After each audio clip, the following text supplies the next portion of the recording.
Magandang araw sa inyong lahat. Heto na ang pinakabagong weather update ngayong March 12, 2026 Thursday. Ngayong araw malinaw ang dalawang bagay na sabay nating binabantayan. Patuloy pa din ang epekto ng amihan sa Luzon at Visayas na nagdadala ng preskong hangin at pag-ulan sa ilang lugar. At patuloy ding nagpapalakas ang bagyong nasa labas pa rin ng Philippine Area of Responsibility. At kahit malayo, ang trough o buntot ng sistema ay pwede pa ring makahatak ng ulap at moisture na magpapalakas ng ulan sa ilang probinsya, lalo na sa silangang bahagi ng bansa. Kung gusto mo naman lagi kang informed sa lagay ng panahon, huwag kalimutang mag-subscribe dito sa channel. Sa kasalukuyan, dalawang pangunahing weather systems ang sabay na nakaapekto sa Pilipinas. Ang northeast monsoon o amihan na nakaapekto sa Luzon at Visayas at ang trough ng isang tropical storm na nasa labas pa ng PAR na mas nakaaapekto sa eastern section ng Mindanao. Kaya ang takbo ng panahon ay magkaiba. Sa Luzon at Visayas, mas ramdam ang amihan na nagdadala ng malamig na hangin at pag-ulan sa ilang lugar. Habang sa silangang Mindanao, mas aktibo ang ulap-ulan at thunderstorms dahil sa trough ng tropical storm. At dito natin kailangang mag-ingat dahil kahit nasa labas pa ang bagyo, ang trough nito ang pwedeng magdala ng mas malakas na buhos sa ilang probinsya na pwedeng magresulta sa flash floods at landslides kapag tumagal ang ulan o kapag malakas ang buhos sa maikling oras. Tungkol sa tropical cyclone na nasa labas ng PAR.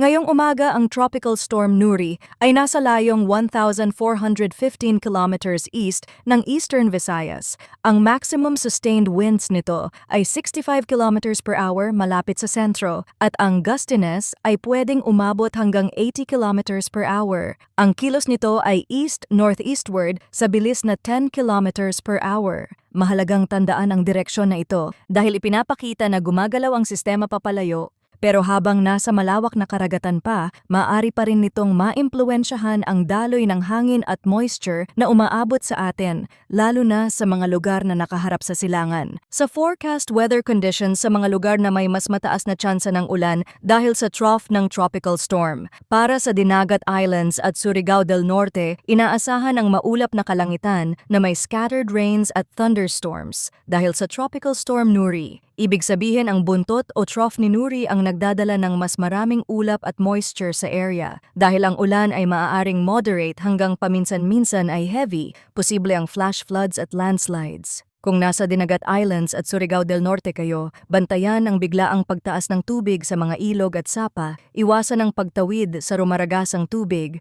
at maging alerto sa mga lugar na nasa gilid ng bundok o may mataas na bahagi. Kapag tuloy-tuloy ang buhos, mabilis lumalambot ang lupa, at doon tumataas ang risk ng pagguho. Sa Batanes at Babuyan Islands, inaasahan ang maulap na kalangitan na may pag-ulan at ang sanhi nito ay northeast monsoon. Dito mahalagang paalala dahil ang ulan ay maaaring moderate hanggang paminsan-minsan ay heavy, kaya posible rin ang flash floods at landslides. Minsan akala natin kapag amihan ay ambon lang, pero sa extreme northern areas na exposed sa malamig at masinsing hangin, pwedeng lumakas ang ulan. Kaya kung kayo ay nasa Batanes at Babuyan, maging alerto pa din, bantayan ang mga low-lying areas, iwasan ang mga kalsadang mabilis na binabaha, at mag-ingat sa mga slope o lugar na may posibilidad ng landslide. Para naman sa natitirang bahagi ng Cagayan Valley, Aurora, Apayao at Kalinga, inaasahan ang maulap na kalangitan na may light rains sanhi pa rin ng northeast monsoon. Ayon sa forecast, wala namang significant impact ang inaasahan. Ibig sabihin, mas mahihinang pag-ulan at mas presko ang hangin. Pero practical reminder, kahit light rains, pwedeng maging madulas ang kalsada at bumaba ang visibility lalo na sa mountainous at fog-prone areas. Kaya maghinay-hinay sa pagmamaneho, mag-ingat sa mga kurbada at iwasan ang biglaang preno. Kung madaling araw o umaga ang biyahe, mas maganda na maglaan ng extra time dahil pwedeng bumagal ang takbo kapag makapal ang fog. Sa natitirang bahagi ng Mindanao, kasama ang Eastern Samar, Leyte at Southern Leyte, partly cloudy to cloudy skies ang inaasahan na may isolated rain showers o thunderstorms at ang sanhi nito ay localized thunderstorms. Dito kailangan nating maging maingat sa severe thunderstorms dahil kahit isolated, pwedeng bigla ang bumuhos ng malakas sa isang lugar sa maikling oras. Kapag severe thunderstorm ang tumama, posible ang flash floods at landslides. Kaya bantayan ang biglaang pagdilim ng ulap, malakas na hangin bago umulan. Iwasan ang open areas kapag may kidlat.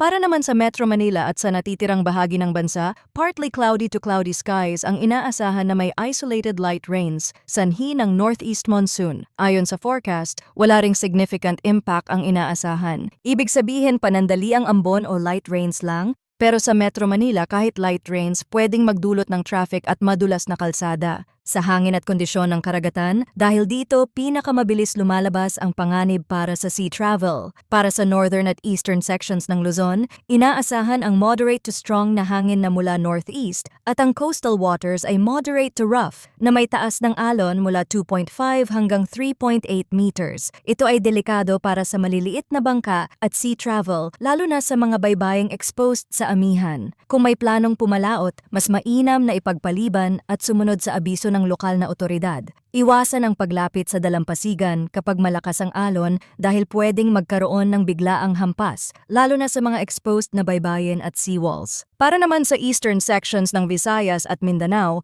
moderate to strong din ang hangin na mula northeast to north at ang coastal waters ay moderate to rough na may taas ng alon mula 2.5 hanggang 3.1 meters. Delikado rin ito para sa maliliit na bangka. Kung kayo ay nasa coastal communities sa silangang bahagi, mag-ingat sa pag-alon at iwasan ang unnecessary na paglayag lalo na kapag may thunderstorm dahil kapag may thunderstorm sa dagat, pwedeng biglang lumakas ang bugso at tumaas ang alon ng mas mabilis. Para naman sa natitirang bahagi ng Luzon, moderate to strong ang hangin na mula northeast at ang coastal waters ay moderate to rough na may taas ng alon mula 1.2 hanggang 2.8 meters. Sa mga baybayin na exposed sa hangin, pwedeng mas magalaw ang dagat, kaya mag-ingat pa rin lalo na sa maliliit na sasakyang pangdagat. At para sa natitirang bahagi ng bansa, light to moderate ang hangin na mula northeast to north, at ang coastal waters ay slight to moderate na may taas ng alon mula 0.6 hanggang 2.1 meters.